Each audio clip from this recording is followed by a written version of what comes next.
అందరికీ నమస్తే అండి. షోడశ సోమవార వ్రతంలో ఇది 13వ వారం పూజ అండి. ప్రతి వారంలాగే ఈ వారం కూడా పుట్టమన్నుతో చిన్న శివలింగం చేసుకొని శివయ్యను మల్లెలతో అలంకరించుకున్నాను. ఈరోజు శివయ్యకు పూజ మొత్తం ఎర్ర గులాబీలతో చేసుకున్నానండి.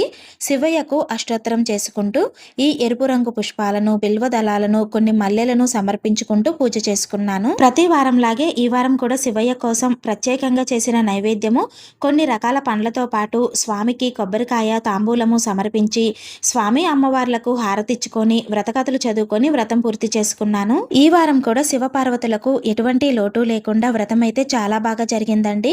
చూడండి, ఈ వారం శివయ్య తండ్రి ఎరుపు రంగు పుష్పాల మధ్యలో ఎంత చక్కగా ఉన్నారు. ఈ వ్రతానికి సంబంధించి పూజ ఏ విధంగా చేసుకోవాలి, ఎటువంటి నియమాలు పాటించాలి అనే వాటి గురించి పూర్తి పూజా వీడియోని మన ఛానల్లో షేర్ చేశానండి. వీడియో లింకు కింద టైటిల్ దగ్గర ఇస్తున్నాను. మీకు యూజ్ అవుతుంది అనుకుంటే తప్పకుండా ఒకసారి చూడండి. ఈ వారం చేసుకున్న వ్రతంలో శివయ్య తండ్రి ఎలా ఉన్నారో కమెంట్ చేయండి. అదేవిధంగా వీడియోని లైక్ చేసి షేర్ చేయండి. ఇలాంటి మరిన్ని వీడియోస్ కోసం మన ఛానల్ని తప్పకుండా సబ్స్క్రైబ్ చేసుకోండి. శ్రీమాత్రే నమః.